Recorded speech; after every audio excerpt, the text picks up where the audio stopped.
Welcome to the Rim Break Rodeo. We hope this video helps. You start by confirming UEFI and GPT because Secure Boot enforces UEFI boot chains. Legacy BIOS will fail.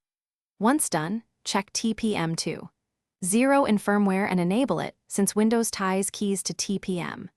Make a full backup now, then open Settings right arrow Update and Security right arrow Recovery. Click Restart Now under Advanced Startup or hold Shift and restart. This launches UEFI firmware options so you can change boot mode without guessing. Proceed into UEFI setup to flip the next switches. Once inside UEFI, switch boot mode to UEFI only and turn off legacy or CSM support. Secure Boot validates UEFI loaders. Next, find the Secure Boot entry, change OS type to Windows UEFI if present, and enable Secure Boot. This loads the platform keys used to verify boot components. If options are grayed out, set a supervisor password in firmware, then re-enter the menu and flip Secure Boot on. Save changes and exit. The system will reboot with Secure Boot enforced to protect the boot chain.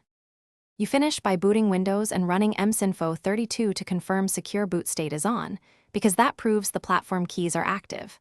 Make sure drivers and firmware are signed. Unsigned drivers may block boot. If Windows refuses to start, don't panic. Convert disk from MBR to GPT using MBR2 GPT or restore the firmware setting you changed. As a troubleshooting tip, if Secure Boot blocks startup, temporarily revert to previous boot mode, restore your backup, then convert partitions and retry enabling Secure Boot carefully. Thanks for watching. Consider subscribing if we helped you.